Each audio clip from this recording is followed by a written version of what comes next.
Hindi nakaligtas sa mata ng publiko ang viral na rebulto ni Rene Baterbonia matapos tawaging OA ng ilang netizens ang tingin nila'y labis na pagpupugay sa yumaong Ateneo student-athlete.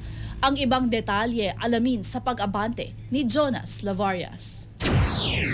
Umani ng matinding atensyon sa social media ang rebulto ng yumaong basketball standout na si Rene Baterbonia matapos itong ilagay sa kanyang puntod sa Talacogon, Agusan del Sur bilang paggunita sa ika-40 araw mula ng kanyang pagpanaw. Likha ng eskultor na si Alan Esclamado ang life-size at hyper-realistic na rebulto na pinamagatang tribute kay Mr. MVP ay naglalarawan kay Baterbonia sa isang basketball stands habang suot ang uniforme ng Gilas Pilipinas na sumisimbolo sa mga pangarap na hindi niya natupad.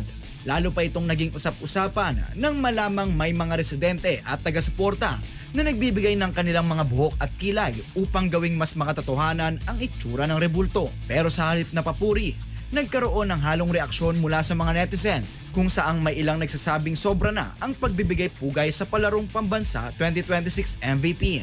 Sa kabila ng mga negatibong komento, marami pa rin ang nagtatanggol sa proyekto at naniniwalang karapat-dapat lamang ang ganitong pag-alala kay Baterbonia na nagsilbing inspirasyon at simbolo ng pag-asa para sa maraming kabataan sa Agusan del Sur. Ako, si Jonas Lavarias, Abante. Manatiling nakatutok sa Abante, sundan kami sa aming mga social media accounts at huwag kalimutang mag-subscribe sa aming YouTube channel, DWAR Abante Radio, para sa mga eksklusibong balita.